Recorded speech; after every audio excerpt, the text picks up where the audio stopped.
बिस्मिल्लाहिर्रहमानिर्रहीम। अस्सलाम वालेकुम नाज़रीन, मैं हूं मोहम्मद सलमान। आप देख रहे हैं MSY ऑफिशियल। इस वक्त मैं मौजूद हूं मीर रज़ा अली के घर के बाहर, जिस लड़के का कराची में गुज़िश्ता दिनों मुबैना तौर पर कत्ल किया गया है। आज कुछ रिपोर्ट्स ऐसी आई हैं, कुछ CCTV ऐसी रिपोर्ट्स ऐसी आई हैं, कुछ मामलात ऐसे ज़ाहिर हुए हैं जिनसे ये बात साबित हो गई है कि उस नौजवान का, उस पढ़े लिखे लड़के का, उस कराची के लड़के का जो कि अपने तौर पर अपने मतलब एक बहुत अच्छा बिज़नेस स्टार्ट किया हुआ था, अपने घर वालों को लेके चल रहा था, बहुत तमीज़ का, बहुत तहज़ीब का वो लड़का, जिसको मुबैना तशद्दुद करके हलाक कर दिया गया और ये तासुर दिया गया कि उसने ख़ुदकुशी की है, जबकि ख़ुदकुशी वो नहीं थी।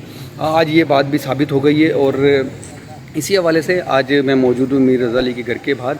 इनके वालिद से इंशाल्लाह मेरी कुछ ही देर में मुलाकात होगी। उनसे कोशिश करेंगे कि उनसे तमाम जो ये हादसा है, जो मामलात हैं कि मीर रज़ा अली घर से कब गए, क्या मामला हुआ, कैसे हुआ, उनको कैसे पता चला कि उसकी लाश के बारे में, वो कौन सा वो गेस्ट हाउस है, वो कौन सी जगह है, वो कहाँ पे उसकी डेड बॉडी मिली, पुलिस वालों के क्या मामला थे, इनको घर वालों को क्या थ्रेड्स हैं, ये सारी बातें करेंगे। अब इससे कुछ देर के बाद मीर रज़ा अली के वालिद साहब से, जो कि इस वक्त ख़ुद काफ़ी मुतहरिक हैं अपने बेटे को इंसाफ दिलाने के लिए, और कराची की यूथ, कराची का नौजवान लड़का इस वक्त सड़कों पर है और वो ये चाह रहा है कि कुछ भी हो, हर हालत में मीर रज़ा अली को जस्टिस मिले, उसके घर वालों को जस्टिस मिले। और वो बेगैरत कमज़र्फ़ कम नस्ल लोग जिन्होंने एक नौजवान की ज़िंदगी उजाड़ दी, उस नौजवान की जिसकी अभी 30 अगस्त को उसकी शादी भी करीब थी, उसकी शादी भी होने वाली थी, उस एक ज़िंदगी के साथ वो खेल गए अपने कुछ मुनाफे के लिए, कुछ मामलात के लिए, जो भी मामला था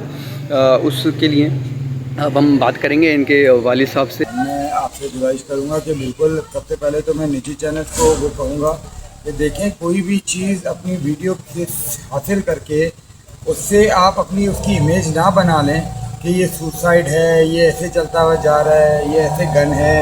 जब तक कोई देखें, हतमी रिपोर्ट अभी पोस्टमार्टम रिपोर्ट आई है तो उसमें जियो पे ही है, उसमें तो यही आ रहा है ना कि पीछे से गोली मारी है। तो रज़ा कैसे अपने आप को पीछे से गोली मार सकता?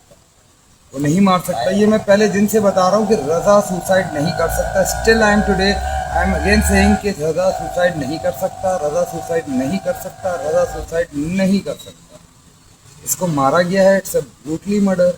इसको बहुत तशद्दुद किया गया है। अभी जियो के ऊपर भी एक प्रोग्राम चल रहा है जिसमें डॉक्टर साहबा ने उसकी रिपोर्ट के मुताबिक, उसकी बॉडी कंडीशन के मुताबिक भी बताया गया है।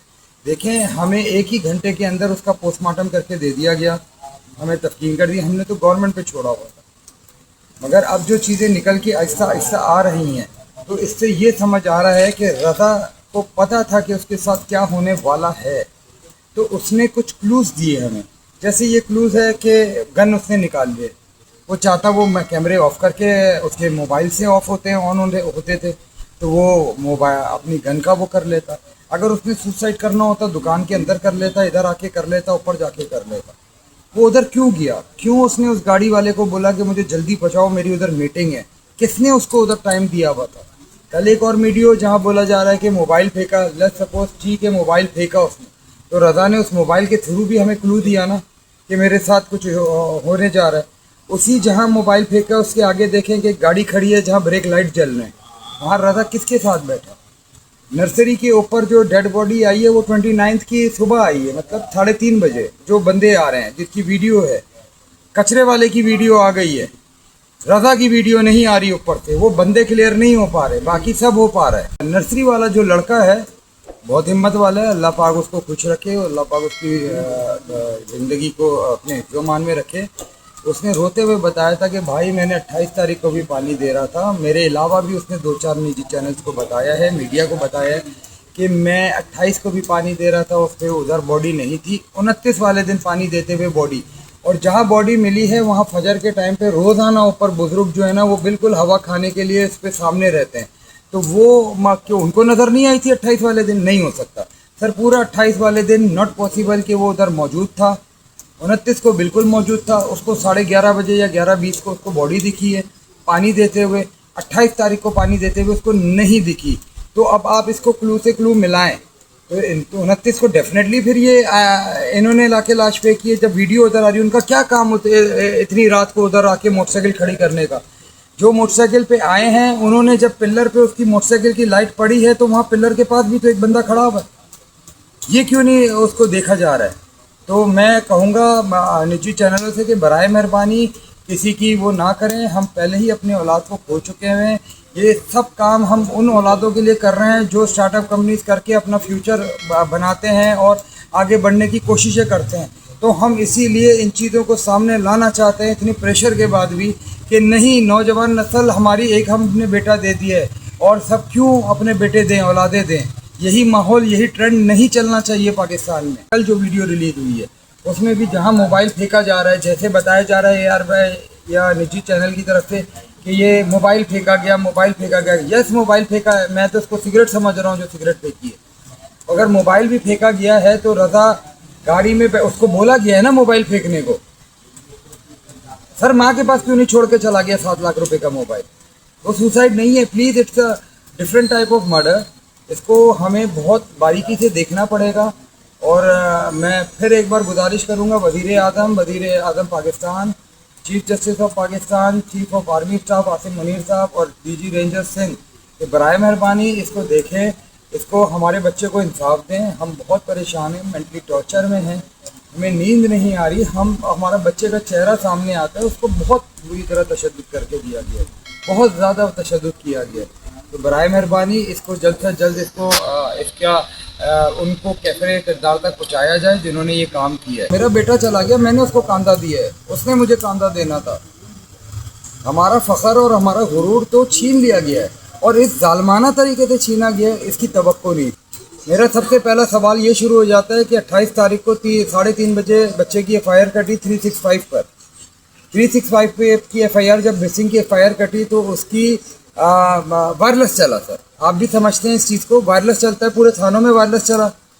तो कैसे 11:30 बजे जौहर थाने ने इतनी जल्दी दिखाई कि उसको जो है फ़ौरन भेज दिया, नामालूम करके उन्होंने उस मिसिंग को कराची में चेक पहले क्यों नहीं किया, पहले वायरलेस क्यों नहीं चलाया?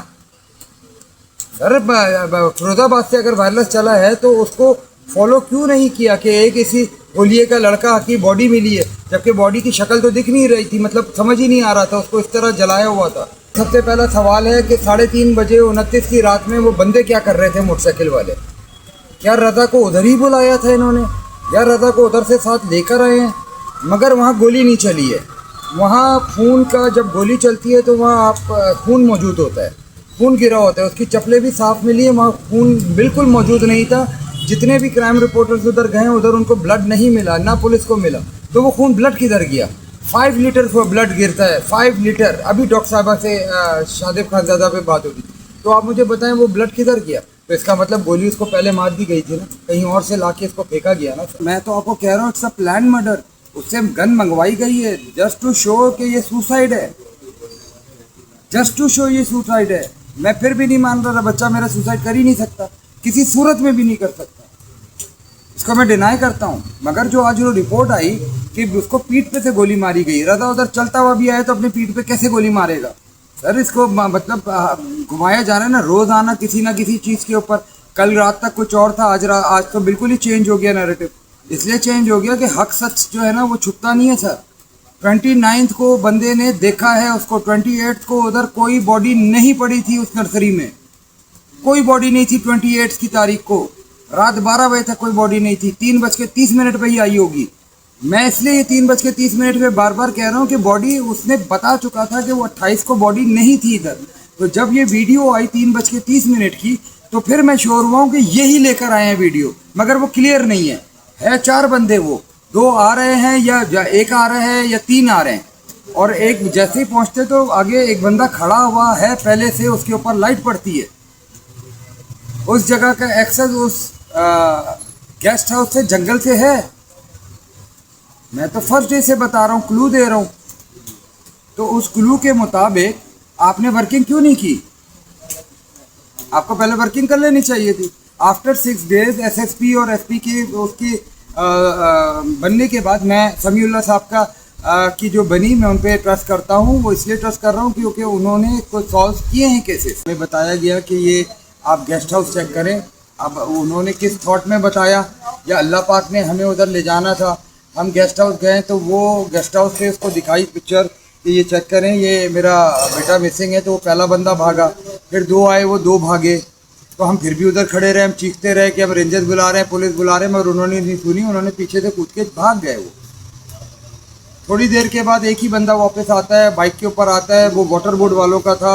पहले वो आ चुके थे, उन्होंने पता किया था, उनसे पूछा था मैंने, तो उन्होंने बोला जो 3 लड़के भागे हैं वो पीछे आगा जूस के ऊपर है। आगा जूस के ऊपर भी वीडियो आ रही होगी।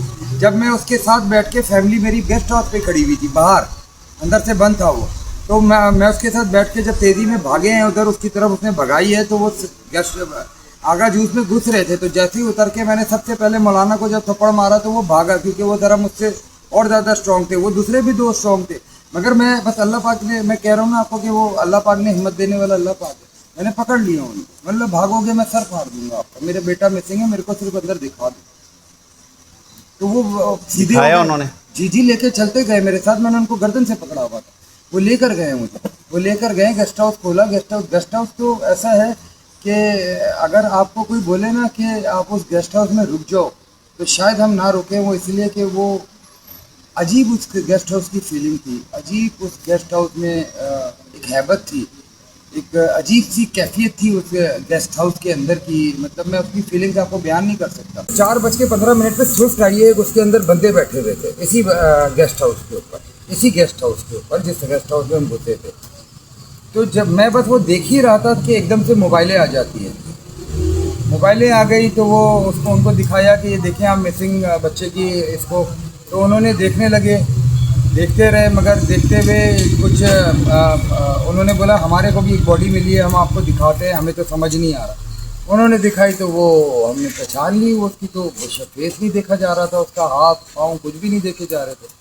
उसको कपड़े से हमने पहचाना अपने बेटे को, उसके नेल से हमने पहचाना अपने बेटे को। ब्लड तो हमारा, जिस्म तो हमारा है ना जी, हम नहीं पहचानेंगे तो कौन पहचानेगा। उसका चेहरा वो क्या बिल्कुल ही का कुछ और कर देते, तो तब भी हम अपनी बच्चे की बॉडी को पहचान लेते। तो मैंने उसी वक्त SHO फिरोजाबाद को इन्फॉर्म किया और मैंने बोला सर यहाँ पर बॉडी मिल गई है, हम जा रहे हैं जिन्ना अस्पताल, ये लेके जा रहे हैं, आप देख लें। जब जिन्ना अस्पताल आए तो हम उसको प्रॉपर तरीके से देख ही नहीं सके सर। उसको इतना बुरी तरह उसको मारा हुआ था, इतना बुरी तरह मारा हुआ था। विदिन अ आवर हमारा पोस्टमार्टम कंप्लीट हो गया। हम बोल रहे थे कि इसको पीठ में गोली लगी है। वो आज तो उसकी रिपोर्ट आई है, तो आज सेटिस्फेक्शन थोड़ी सी हो रही है। बस देखते हैं, लेट्स सपोज सी कि कल सुबह ये कहीं कुछ और इसको रुख को ना दे दें। और बहरहाल उम्मीद है अब नहीं जानेगा, ये मर्डर है। मैंने आपसे फिर कहा है, फिर कह रहा हूँ, ये मर्डर है। रजा सुसाइड नहीं कर सकता, it's a murder, it's a brutal murder.